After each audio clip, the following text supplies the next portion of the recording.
So today we will be discussing chronic coronary syndrome and the nomenclature under the umbrella of chronic coronary syndrome, which includes stable angina as fixed stenosis because of atherosclerotic narrowing, vasomotor dysfunction due to reversible spasm of epicardial coronary arteries, vasospastic variant, prinzmetal angina, and microvascular dysfunction with impaired perfusion in microvessels despite clean and normal main arteries.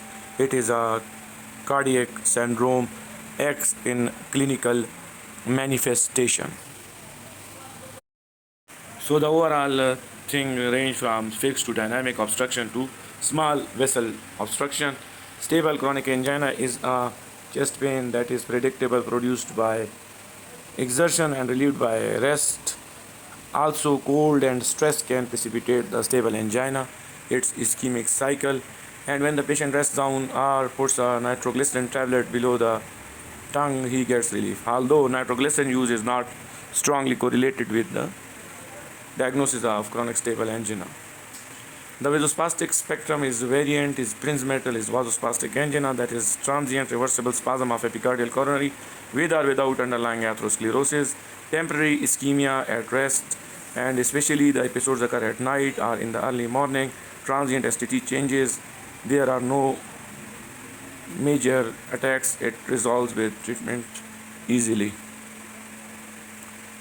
The transient ST elevation during attacks resolve after spasms subside or with nitrates use.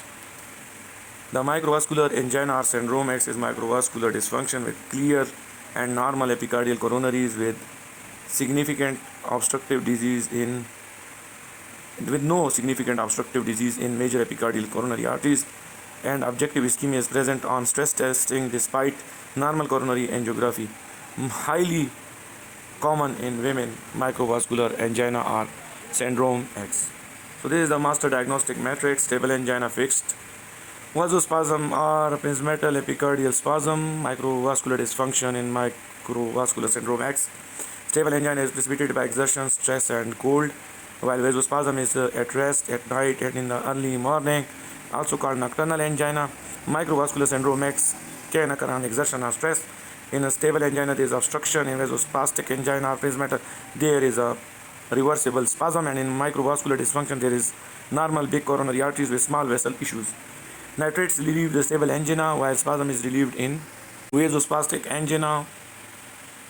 The nocturnal triggers are usually reduced coronary flow, increased vagal tone, transient spasm, increased LV filling pressure, and it may awaken patient from sleep, occur in stable CAD, vasospastic angina, or maybe a subtle heart failure indication in these patients. Silent ischemia is ischemia with objective documentation and evidence, but the patient himself doesn't report any symptoms. Such an ischemia is usually monitored or documented on long-term ECG monitoring like Holter monitoring or other monitorings for arrhythmia, and there is a detection of ischemia. Post-MI angina, early post-MI angina is up to 7 days, late is from 8 weeks up to 3 months or more. Post-MI angina due to residual stenosis, reinfarction, incomplete revascularization, and ongoing ischemia. Refractory angina is more than or equal to 3 months due to coronary insufficiency persisting despite optimal medical therapy, angioplasty, or bypass surgery, and is not